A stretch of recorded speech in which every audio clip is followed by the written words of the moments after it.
Good morning, everybody. Good morning. Are you excited about being in God's house today? Amen. More importantly, are you excited about being in the presence of God? Because He's the only one who can. He can. Do you believe that? Amen. There's a lot of things that I would venture to do, a lot of things I would like to do. As I look around our world today, there's a lot of things that I would love to change. There's a lot of things that would be different if I was in charge. But you know what? I understand that He's in charge. Now, I'm not saying that everything that's happening in our world today is sanctioned by God. But I am saying that He's in charge of it. He can stop it. He can do whatever He wants to do.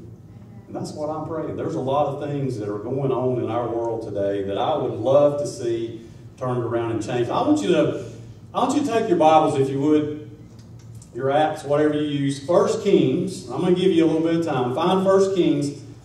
I didn't get my scripture turned in expediently. It's my fault. I was kind of back and forth on a lot of stuff, so you got a Bible or an app, right? If not, I'm going to read it to you anyway. So 1 Kings chapter 19, and verse 14, I'm going to read one verse. There is a lot of stuff here today. If God continues to work in my mind in this same line, we won't get finished today. I can already tell you that. Because there's just too much to do it. So, 1 Kings chapter 19, verse 14, it says, he said, I have been very jealous. Has everybody found their place? I don't want to leave anybody behind. And 1 Kings, I don't go to 1 Kings very often. It's over in there in the Old Testament somewhere. Might have to look for it just a second. He said, I have been very jealous for the Lord, the God of hosts. For the people of Israel have forsaken your covenant, thrown down your altars, and killed your prophets with the sword. And I, even I only, am left. And they seek to take my life. They seek my life to take it away. Now, who's talking there? Who's saying this? Anybody know? Elijah, right? So Elijah, and I'm going to give us a little bit of background, so that might make a little bit more sense if you don't know the whole story. But first of all, I want to say, after looking around the world, at looking at world conditions, and I guess I've become more of a universal preacher because I used to talk about this country a lot. But the world is pretty much all the same. It's all going crazy.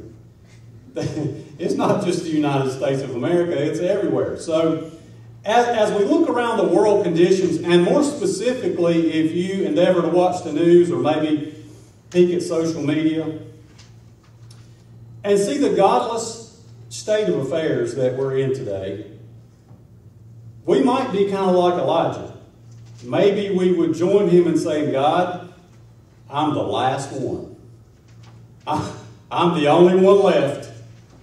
I'm the only one that even cares what you think, God. All the rest of them have either given up or been killed. That's kind of where Elijah was. Now we know that that's not true. Was not true for Elijah. It's not true for us.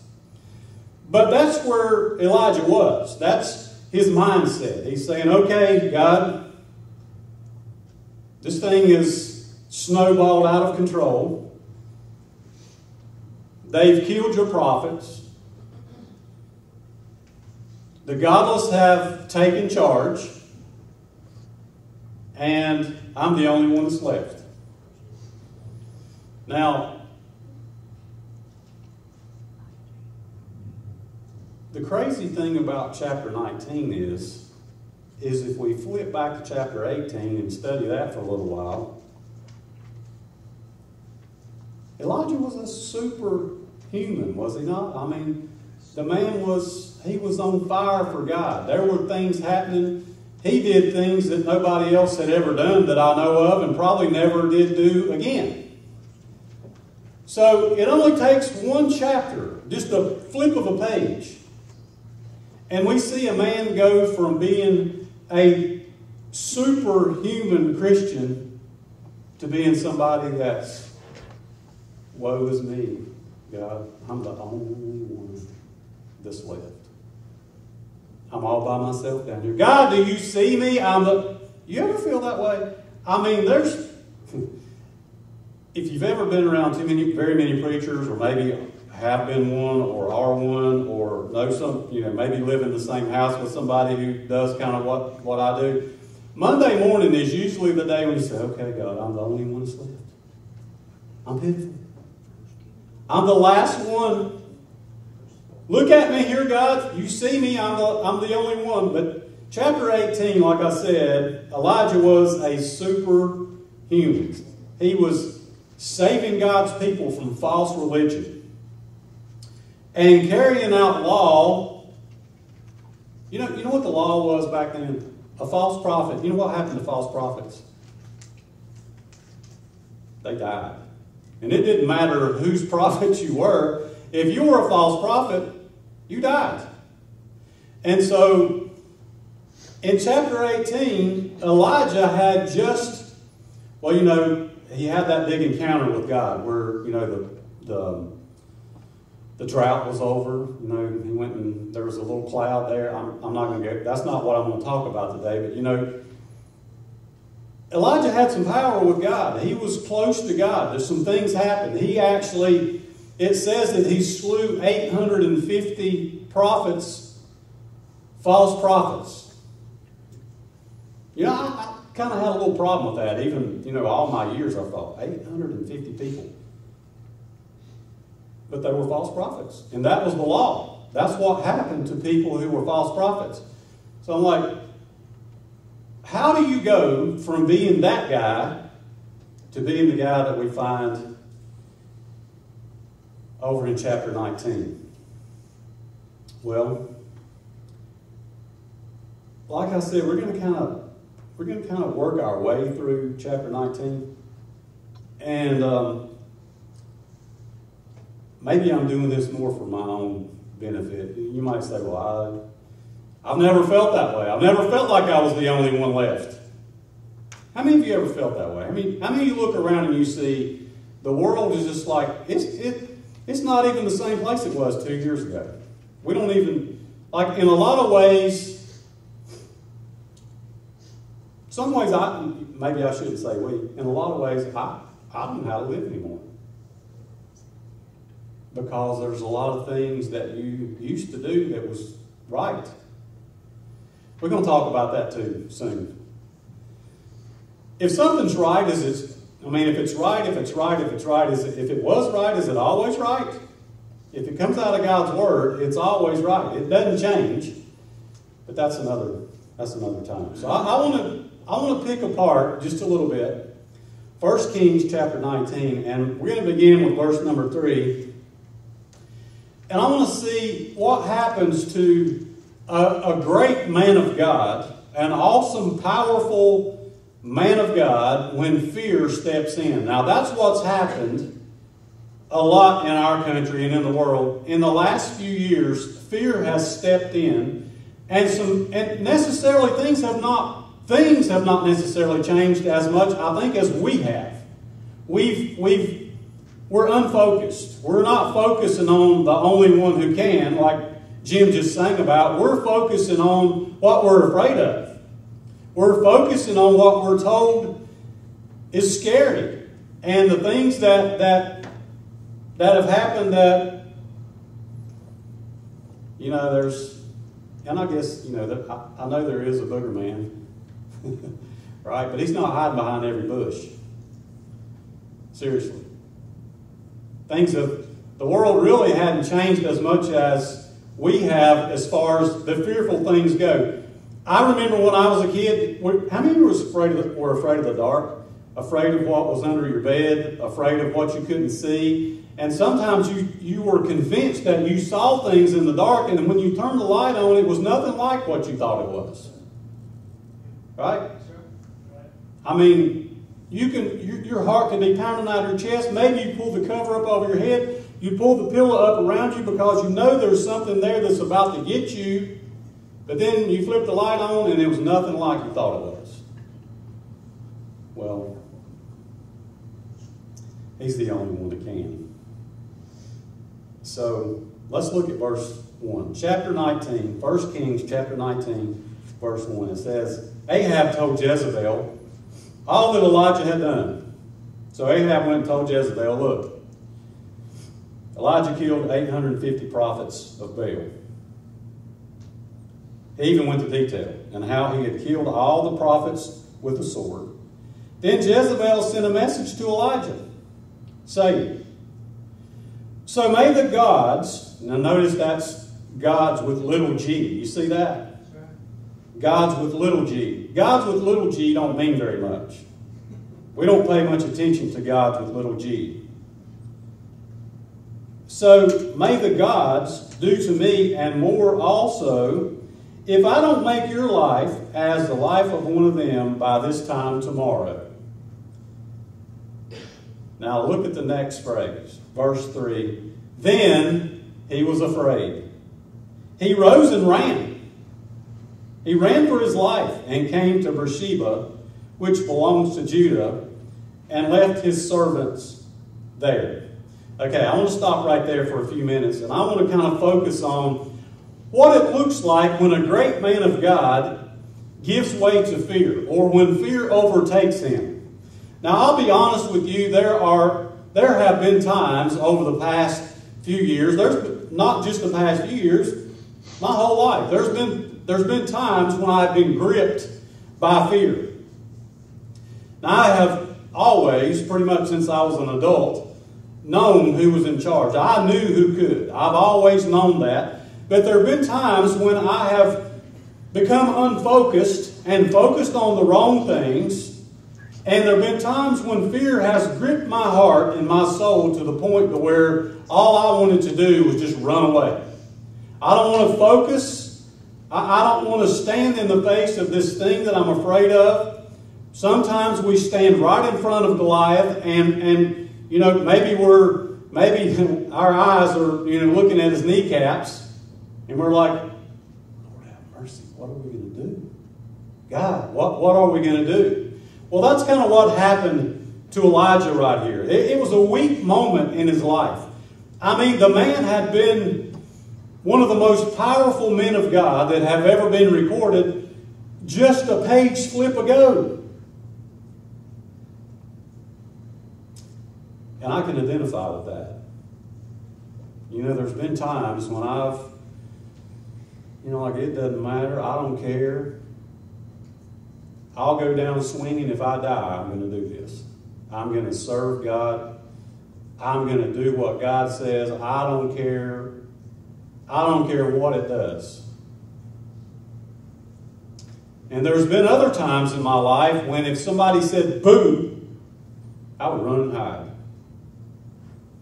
You know, I guess that's human nature. Sometimes we're filled with encouragement and strength and we're fearless. And other times it doesn't take very much until we're perfectly happy just to run off somewhere and hide. So that's exactly what happened to this great man of God. In verses 1 through 3, well, back in chapter 18, we know he performed a lot of miraculous things. Honestly, powerful, miraculous things. And then the very first thing in chapter 19, Ahab went and told on him. Ahab went and told Jezebel, I want to bring to your attention what Elijah has done. So there was a threat issued. I mean, just think about it. Elijah just ended the life of 850 false prophets. And one little lady says, by this time tomorrow, Elijah, you're going to be like one of these that you put to death. I'm going to make your life a living hell. I'm going to turn your life upside down. And so Jezebel issued a threat. By this time tomorrow, you're history. So in verse number 3, we get the number one hint of fear. He arose, he went for his life. He ran as fast as he could go. And he landed in Beersheba. Now, we might not have physically run. Whatever has happened, maybe we didn't physically have to get up and run for our lives, but we may have turned tail and backed off. I can tell you there's been times in my life, and I'm not talking about physically, I'm talking about my spiritual life, times when I have turned my back toward God and said, that's too scary. Can't do it. Not going to do it.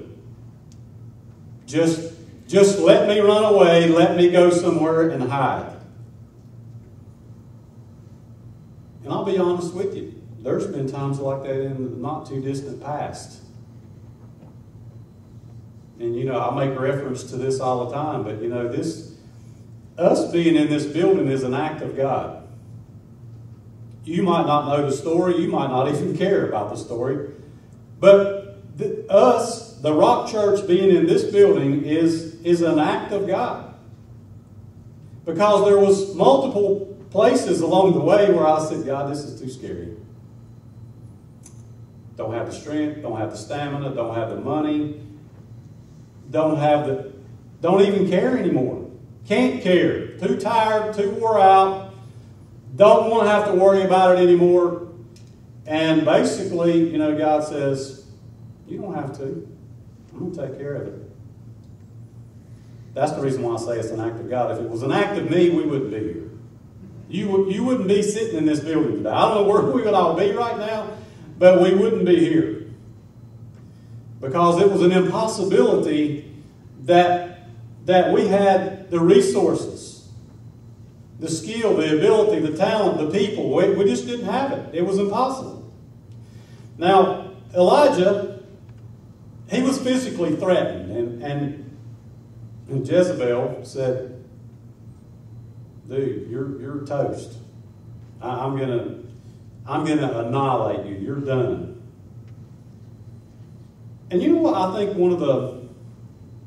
probably one of the things that made Elijah the most upset?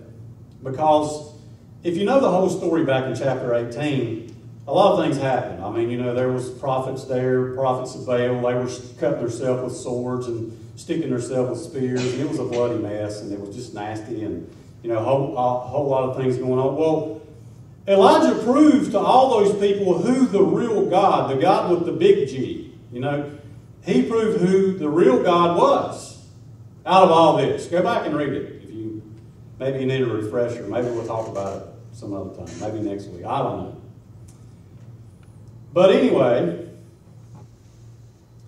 I think that Elijah was thinking that people like Jezebel, when they saw who God was, would turn from their wicked ways and say, wow, there's God. There's the real God. Now, she knew the gods with the little g's. She knew those. She was acquainted with them. She had no problem serving those. But the God with the big G, evidently, she didn't know much about him. And then I think Elijah thought that once the proof was presented, that people like Jezebel and Ahab would say, oh my goodness, this is the real God. This is the God we need to serve. Have you ever witnessed to somebody, had a conversation with them and you thought, there is no way that I can tell them all this stuff, show them, and they're going to turn a deaf ear to God. They're not going to believe. Have you ever done that before? And maybe like show somebody the plan of salvation and you're thinking, well, there's no way they can turn that down because it's the best thing there is. And then at the end of it, they're like, yeah, but maybe later. That's just not for me right now. Don't really want anything to do with that. Kind of lets the air out of yourself, doesn't it? I mean, that's happened to me many times over the years. And you're kind of like, you're disappointed in yourself. You're kind of halfway disappointed in God. You're kind of halfway disappointed in the people that you tried to witness to. I think that part of the problem with Elijah is that he was disappointed. He was disappointed that Jezebel didn't take God. I mean, with a name like Jezebel, can you actually be saved and have... I'm sorry. Nobody here named Jezebel, right? Jezebel or Ahab, you know. I've always wondered why some people would name their kids, you know, some of these things, but anyway, treading on dangerous ground there. I know I shouldn't get too far off the topic, but I believe that he was hoping that through God, Jezebel would convert. Or some of those people like her. And immediately he runs head on into somebody who has no respect, no care, not even thinking about who God is. You prophet of God, by this time tomorrow, you're going to be dead. You're going to be smoke. You're going to be toast. You're done. So, Jezebel was just more angry. She was only more angry. And Elijah was more disappointed. Isn't it kind of like that, though, when things are going great? When things are going good, you can see God working, you can see God moving, you can see the hand of God all over things. It's a lot easier to serve God during those days. At least it is for me. There's times when I know without a doubt God's hand was all over things because I could see it working. I could feel Him working in me. Pretty easy to kind of like continue. But then some days when you look, and sometimes we convince ourselves, God's not even, He must have went to sleep or something. He's not hearing me. And I think that's kind of what happened, first of all, to Elijah. So a great man gives way to fear. And that's something that we need to take into account and into consideration. It doesn't matter how fired up we are one day about who God is. We need to be careful because tomorrow might be a different story. Now, we don't need to forget who we are. We don't need to forget who God was. And we don't need to walk around thinking, well, tomorrow I might be afraid. That's not the deal either. But we need to be not so cocky that we think we can't be brought down, because Elijah was an awesome man of God, and we find him now running away from Jezebel. You know, the day before, Elijah probably would have run straight to Jezebel. But today he's running away from Jezebel because he's afraid. So a great man giving way to fear. Secondly, in verse 4, it is a great man giving way to despair. Let's look at verse number 4. But he himself went a day's journey into the wilderness and came and sat down under a broom tree. And he asked that he might die, saying, "It is enough now, O Lord. Take away my life, for I am no better than my fathers."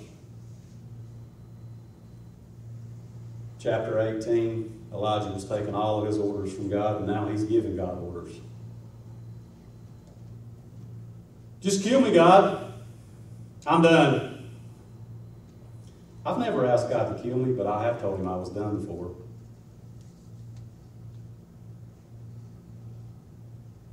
There's been times when I've just said, God, not worth it.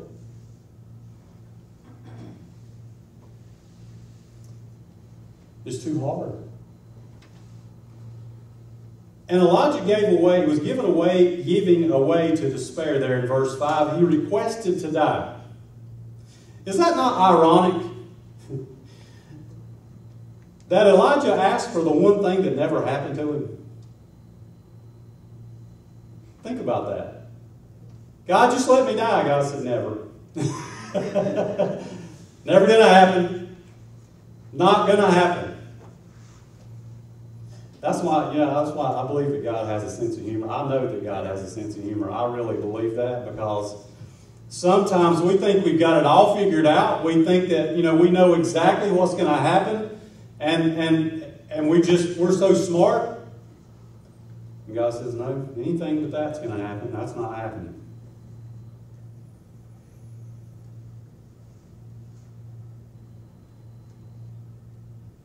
Elijah says it's enough. Elijah tells God it's enough. Isn't that kind of backwards? Is that not completely backward? God's the one who says when it's enough, not us. I don't even know when it's enough. God knows when it's enough. He knew when it was going to be enough for Elijah. He knew when it was going to be enough for Jezebel. And if you know the whole story about Jezebel, it didn't end well for her, did it? Did not end well. So, a great man gives way to despair. Despair works in all of us, I believe. That's another, fear is one of the things that knocks the wind out of our sail. Despair is another one. There's a lot of emotion that goes through us as human beings. But Elijah was in a place of despair. You know what the difference, I think, between fear and despair is? Fear is something, you can be experiencing fear like something could happen right here, and every one of us might, our hearts might begin to pound. We might be just scared out of our boots. But then as soon as we find out what the real true story is, we're not afraid anymore. We see there's an end to what we're afraid of. But despair, seemingly, there's no end to it. Not going to change. We feel like we're going to have to live with that for the rest of our lives. And Satan uses that. Despair is kind of like hopelessness. And none of us want to live in a state of hopelessness, do we? Hopelessness. There's a big difference between how we live our lives if we have some hope and how we would live our lives if we were hopeless. Now, God's all about some hope. He really is. Jesus is our hope. He is the great hope. And as long as we're connected with Jesus, it's not over till it's over. And Elijah had already thrown in the towel. He said, okay, God, it's enough. Just kill me. I'm done. Ready to die. Now, I want us to think about this story with Elijah in comparison to our own lives. Now, I obviously don't know what's going on in all of your lives. I just know that for most of us, for a lot of us, things are a lot different than they were not too long ago. Right? Without going into too much enumeration, let's just think about it. You think about in your life, things have changed. Things are different. It seems like Jezebel is in control of, and the same spirit is. Well, I said, God's in control, but the way we see things happening in the world, Satan is the one who is pulling all the strings right now. Prince of the power. He's the one that's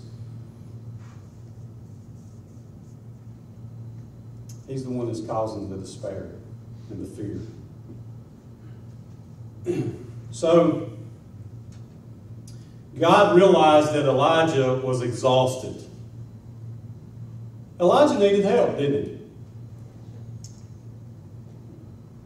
And I think that's one of the first things that we, as Jesus followers, when we find ourselves in a place of fear and despair, one of the first things that we need to understand is that we need some help. We can't always do everything all by ourselves. We need some help. And so, who is our help? Who? Are y'all sure? Who? Okay, so that's where our help and our hope comes from. I know where my hope comes from. I know where my help comes from. And so Elijah finds himself in a position where he needs help. Now that's a problem with a lot of us. With me, I guess, I don't know. Maybe I shouldn't divide men and women, but I think a lot of times it's harder for men to admit we need help. Would y'all agree with that? You think that's, because we can do it all by ourselves, right? Most of the time women are smart enough to see, well, I might need a little help with this. But most of the time us guys will say, well, I'll make it one. I'll do it somehow. I'll break my back. I'll break my arm. I'll do whatever I have to do. I'll make it. Well, Elijah found himself in a place where he had to realize that he needed some help. He needed help. And so, let's look at verse number 5.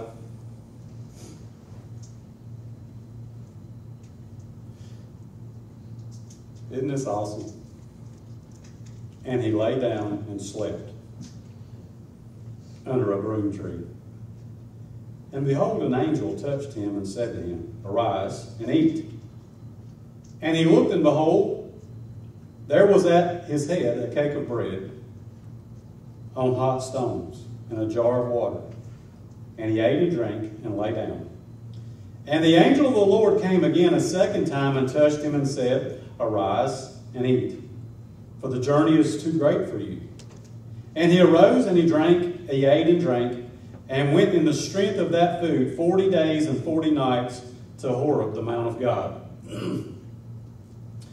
Okay, so a great man of God gave way to fear. He gave way to despair. And now, this great man of God is sustained by God. In verses 5 through 8, he recognized that God's sufficiency was enough. Do you know that today? It doesn't matter what condition you're in, what state. You might be under a broom tree. Like you're in a position where it seems like it's just the end. You were actually talking this morning right before church, right out here in the lobby, about some people that I've known and this other person has known that took their own life. And I think despair is what causes that. Hopelessness, despair, get into a position where you don't see any way out. There's no help, there's no hope, there's no way of recovery. And that's kind of where I think Elijah was. And I don't know where you are today. I mean, there might be somebody in this room today and you're totally in despair. You're at your road's end. You don't know which way to go. You don't know what to do next. You're feeling hopeless. You're feeling helpless. Well, one of the reasons why I want to bring this message today is to give us all some hope and some help and some encouragement. I think we need that. I know I do. I need some encouragement. I know there's plenty of bad things out there. I know that there's Jezebels all over the place. I know that there's problems out there. But hey, I choose not today. I choose not to let that affect my thinking. I want to go on with life. I want to live my life the way that God intended for me to. And the way that that's going to happen is I'm going to have to let Him help me. And that's what I'm recommending to you. You don't have to do anything. Like I said, I'm not really trying to change anybody's mind about anything or tell you what to think or believe or what you've got to do. I'm just here to show you what God's Word says. And hopefully you respond to it better than Jezebel did. Because Elijah presented the gospel. He showed them who God was, and those people chose not not to respond in a positive way. But there's hope. There's help. Now, I doubt that there's anybody in this building today you might have skipped breakfast this morning. You might have. I did. I usually do on Sunday. So probably none of us are starving. We've probably not been a number of days without any food, physical food.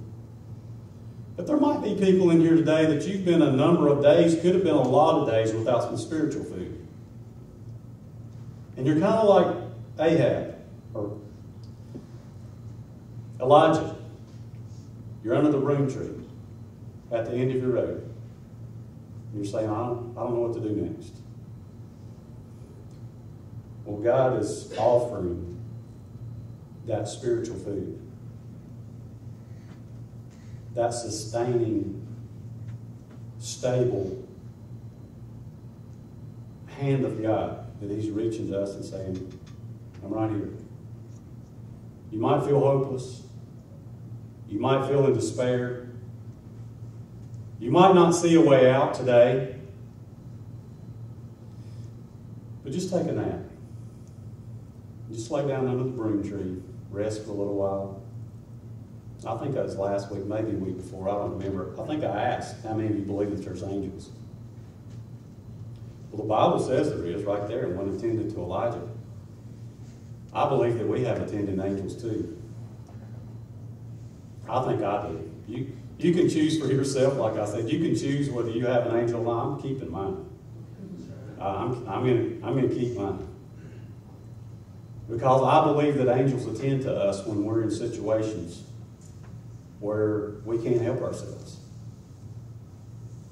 And God's resources and His sustaining power and ability is something that's offered. So, a great man sustained by God, verses 5 through 8. Elijah asked for death.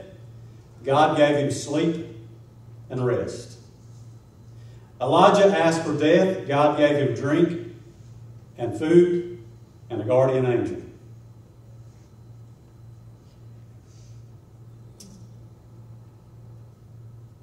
Could you imagine being able to eat a meal or a couple of meals that last you for 40 days and 40 nights? Man, I can't last 40 minutes. Most of the time, I'm like, man, I need a snack. I love some snacks. Don't you love some snacks? I don't know what kind of food the angel served to Elijah. But that food and water, whatever it was that was served, lasted 40 days and 40 nights. He was sustained on that. He was nourished for 40 days and 40 nights. I don't know what that was served, but I know that there's sustaining power and ability right in God's Word. This is our spiritual food. This is what sustains us, no matter how hopeless, how helpless, how much in despair we might be. The answers are right here. This is just a story about somebody that shared with us that we can say, wow, dude, that happened to Elijah. God can do the same thing for me. Do you believe that? Do you believe that what God did for Elijah, He can do for you? And He wants to do for you? He can give us that sustaining nourishment that will last us right through the period of time that we need it. I don't know how long it might be. It might be 30 minutes. You know, sometimes we don't need 40 days.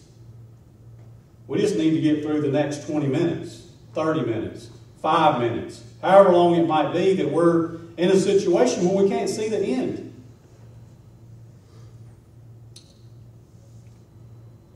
That's who God is. He is our sustainer.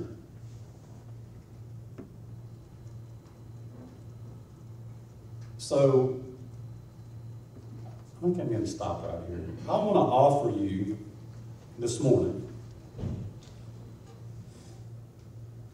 the same thing that Elijah was offered. I mean, Elijah was at a point where he just wanted to die.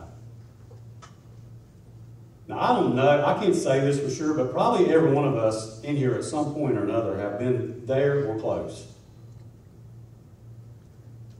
Because that's how Satan gets rid of us. He's like, yeah, let me just feed him full of despair, let me get him afraid, let me, whatever. His MO hadn't changed. Most of us have probably lived some time in despair, in agony, in hopelessness. Now, whether or not that's where you are today, I don't know. But somebody might be. And if we're not today, we might be some other day. So what I want to offer you today is God's sustaining nourishment, spiritual food that can get us through whatever it is that we're dealing with right now.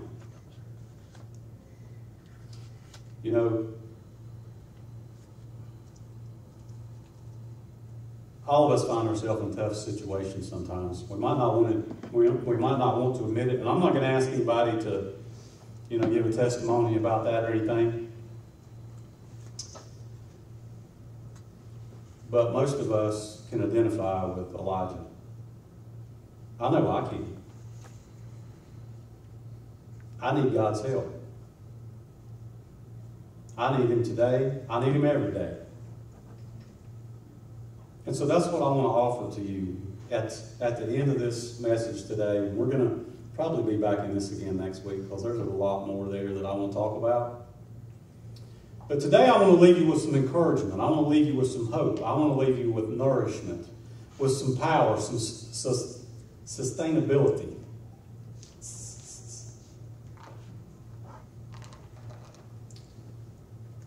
So, on a positive note,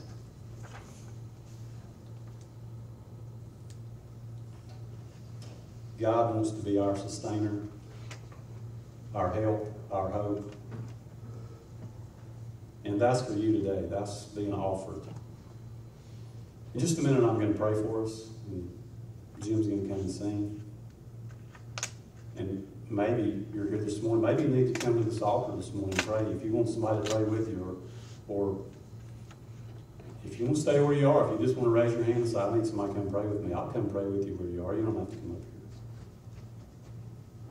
But what I do want to ask you is please don't leave here without whatever it is that God has for you today.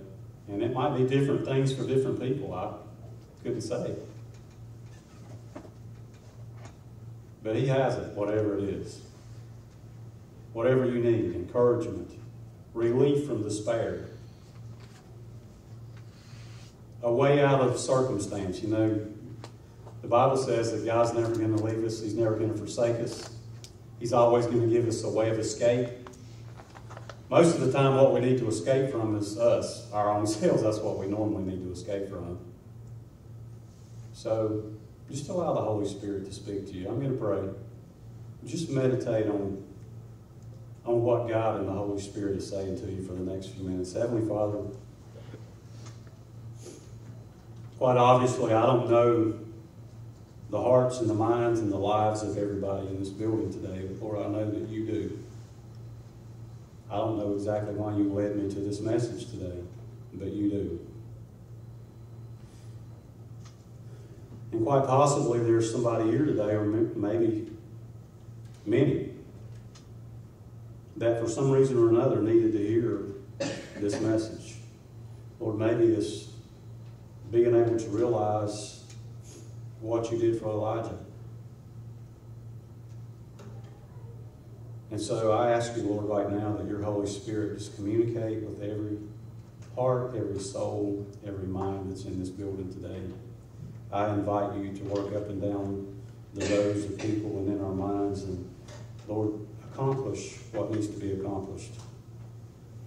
Lord, if there's somebody here today in a state of despair, hopelessness, helpless, Lord, I pray that you won't let them leave here that way today. Lord, I pray that if we're under the broom tree, and Lord, we're asking to die, Lord, you do for us exactly what you did, Elijah. Send an angel. Send our attending angels to bring bread and food and water and hope. So, Lord, right now we just ask you to do what we can. I pray that you attend to the hearts and minds of those that are in this building today. And Lord, that we would all leave here refreshed and renewed. Lord, able to overcome the next 40 days. Now I ask this prayer in Jesus' name and for his sake. Amen.